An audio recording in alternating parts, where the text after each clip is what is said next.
मित्रों नमस्कार। आज मेरे साथ हैं बातचीत के लिए डॉक्टर देवी सिंह अग्रवाल जी। ऐसे व्यक्तित्व के धनी हैं जिन्होंने अपने जीवन के स्वर्णिम जीवन के 22 वर्ष एक अभियान में लगा दिए हैं। अभियान को सफलता अभी तक नहीं मिली है, लेकिन वो निराश नहीं है।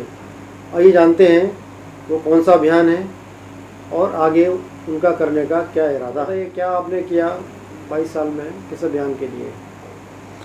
माध्यमिक शिक्षा परिषद उत्तर प्रदेश, जिसका मुख्यालय इलाहाबाद में रहा, इसकी स्थापना वर्ष 1921 में हुई थी।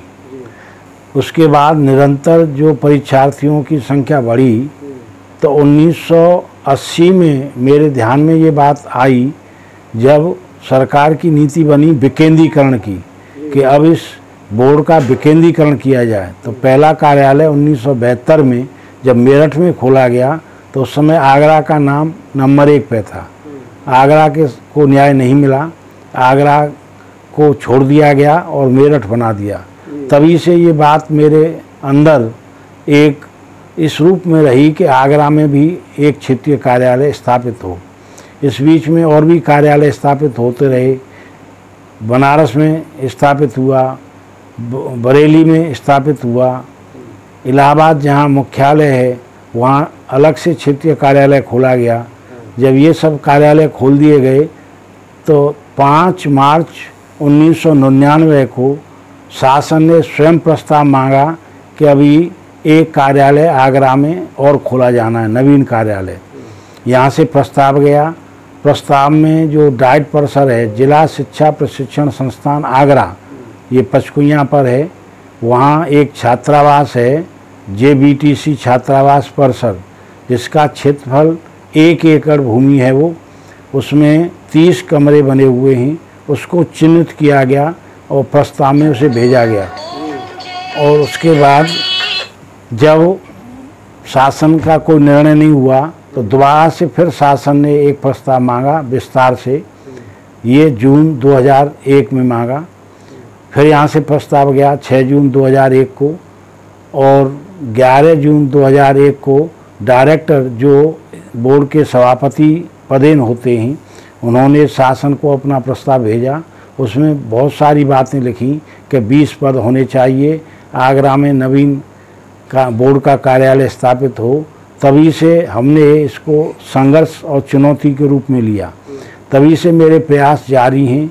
जब जब अवसर मिले मैंने मुख्यमंत्री के नाम यहाँ से ज्ञापन भिजवाए, माध्यम रहा जिलाधिकारी और DIS, JD, इसके अलावा जनप्रतिनिधियों के माध्यम से भी ज्ञापन भिजवाए, विधायकों के माध्यम से भिजवाए, सांसद द्वय के माध्यम से भिजवाए, मंत्री जो इस क्षेत्र के, चूँकि इसमें हमने 15 जनपदों को शामिल करने की बात कही गई, जिसमें आगरा मंडल के 4 जनपद, अलीगढ़ मंडल के 4 जनपद और कानपुर मंडल के 6 जनपदों में से 4 जनपद और झांसी मंडल के 3 जनपद, ऐसे 15 जनपदों को मिला के एक क्षेत्रीय नवीन क्षेत्रीय कार्यालय आगरा में स्थापित हो।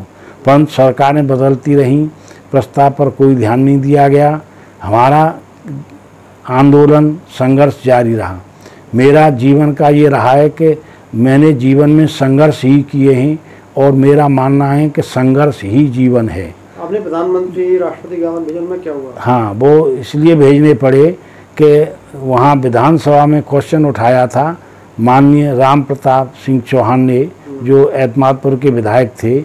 उसमें डिप्टी CM उस समय शिक्षा माध्यमिक के शिक्षा मंत्री भी थे।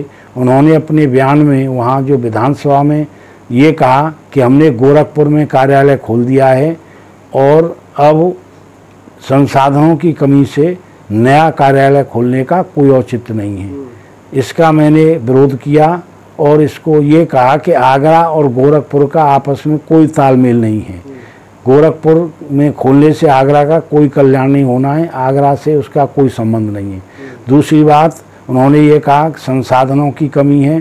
संसाधन में भूमि भवन आते हैं, दोनों चीज़ें मौजूद हैं, भूमि भी मौजूद है, भवन भी मौजूद है। केवल संकल्प की बात है, वो संकल्प अभी तक पूरा नहीं हुआ। शासन की नीति है कि विकेंद्रीकरण हो। अभी तक 5 क्षेत्रीय कार्यालय खोले जा चुके हैं उसी नीति के अंतर्गत, तो आगरा में की उपेक्षा क्यों हो रही है, जबकि आगरा सब तरह से समृद्ध है। यहाँ आवागमन के पूरे साधन हैं, यहाँ 2 यूनिवर्सिटी हैं, फिर जिनको हम खोलने की बात कर रहे हैं इनमें करीब 9 लाख से ज़्यादा हाई स्कूल इंटर के परीक्षार्थी हैं, जबकि बरेली में मात्र 6 लाख पर ही कार्यालय खोला जा चुका है, औरों की भी संख्या कम है। दूसरा एक और मैं आपके ध्यान में ला दूं, मेरठ जो क्षेत्रीय कार्यालय उससे 17 जनपद संबद्ध हैं और इलाहाबाद जो क्षेत्रीय कार्यालय उससे 23 जनपद संबद्ध हैं, जबकि बरेली में 9 ही जनपद संबद्ध हैं। तो जब इतना छोटा कार्यालय वहाँ हो सकता है, गोरखपुर और छोटा कार्यालय है, तो आगरा में क्यों नहीं खोला जा रहा है? तो आपको सफलता मिल नहीं रही तो क्या चक्कर में पड़े हुए, खत्म करो उसको। नहीं, ऐसा है, मेरा जीवन का लक्ष्य रहा है, एक मैंने दार्शनिक के विचार को अमल में लाया जीवन में कि स्वप्न कभी पूरे नहीं होते और संकल्प कभी अधूरे नहीं रहते। मैंने इसका संकल्प लिया है, मैंने प्रतिज्ञा की है, मैंने इसको ठान लिया है कि आगरा में हर कीमत पर चाहे मुझे कितनी भी कुर्बानी देनी पड़े। आप ताजुब करिए, मैंने हजारों विद्यालयों में जा कर के समर्थन जुटाया है, वहाँ छात्रों अभिभावकों का जो समर्थन मिला, कितना आनंद आता है जब उनके बीच में हम इस बात को रखते हैं और वो कितने जोश से कितना उत्साह वर्धन करते हैं, इस बात को मैं महसूस करता हूँ, हृदय से महसूस करता हूँ। वो एक साथ एक स्वर से कहते हैं कि हाँ आगरा में खुलना चाहिए।